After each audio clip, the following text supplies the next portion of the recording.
ખાડો આવતા જતા રાહદારીઓ અને વ્હીકલવાળાને કદાચ નુકસાન કરી શકે છે.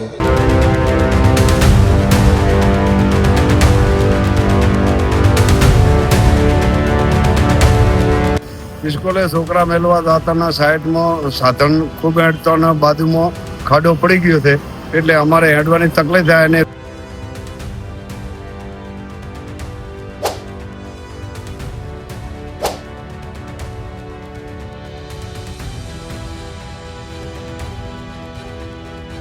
પાલનપુર હનુમાન ટેકરીથી અરુમા સર્કલ જતા માર્ગ ઉપર આવેલી સસ્તિક સ્કૂલની બાજુમાં રોડ તૂટી ગયો હોવાના કારણે મોટી દુર્ઘટના સર્જાવાની ભીતિ સેવાઈ રહી છે.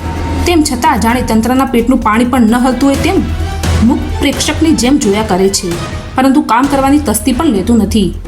પાલનપુર શહેરમાં નેશનલ હાઈવેને જોડતા માર્ગો પર વરસાદના કારણે મસમોટા ખાડા પડી ગયા છે, જેના કારણે અવારનવાર અકસ્માતો પણ સર્જાઈ રહ્યા છે. તેમ છતાં તંત્રના પેટનું પાણી પણ હલતું નથી તેમ મુખ પ્રેક્ષકની જેમ જોયા કરે છે, પરંતુ આ સમસ્યાનો ઉકેલ લાવવાની તસ્દી લેતું નથી. તે જ રીતે પાલનપુર હનુમાન ટેકરીથી અરુમા સર્કલ સુધીના માર્ગ ઉપર સ્વસ્તિક સ્કૂલની બાજુમાં રોડ તૂટી ગયો છે, જેના કારણે મસમોટો ભૂવો પડી ગયો છે. આ માર્ગ પર શાળાઓ પણ આવેલી છે. અસંખ્ય વિદ્યાર્થીઓ આ માર્ગ ઉપરથી પસાર થાય છે. તેમજ આ માર્ગ રાજસ્થાનને જોડતો હોવાના કારણે દિવસ દરમિયાન આ માર્ગ પરથી અસંખ્ય વાહન ચાલકો પસાર થઈ રહ્યા છે. તેમ છતાં તંત્રને આ દેખાતું નથી કે કેમ આ સમસ્યાનો ઉકેલ લાવવાની તસ્દી પણ લેતું નથી. આ બાબતે જિલ્લા કલેક્ટર દ્વારા જે ડિપાર્ટમેન્ટને આ માર્ગોનું સમારકામ કરી ખાડા પુરાવાની તાકીદ કરવામાં આવે તે જરૂરી છે.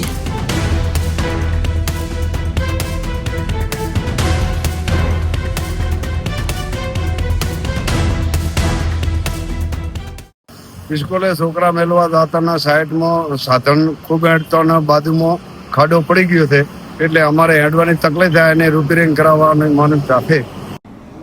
પાલનપુરમાં ગઈકાલે સવારે પરોઢિયે મેક્સિમમ વરસાદ થયો છે અને તેના લીધે અમારી સ્વસ્તિક હાઈસ્કૂલથી હનુમાન ટેકરી જતા નેશનલ હાઈવે ઓથોરિટી ઇન્ડિયાના અંડરમાં આવતો જે રોડ છે ત્યાં આગળ અમારી સ્કૂલની નજીકમાં જ એક મોટો એવો ખાડો થયો છે અને તે ખાડો આવતા જતા રાહદારીઓ અને વ્હીકલવાળાને કદાચ નુકસાન કરી શકે છે.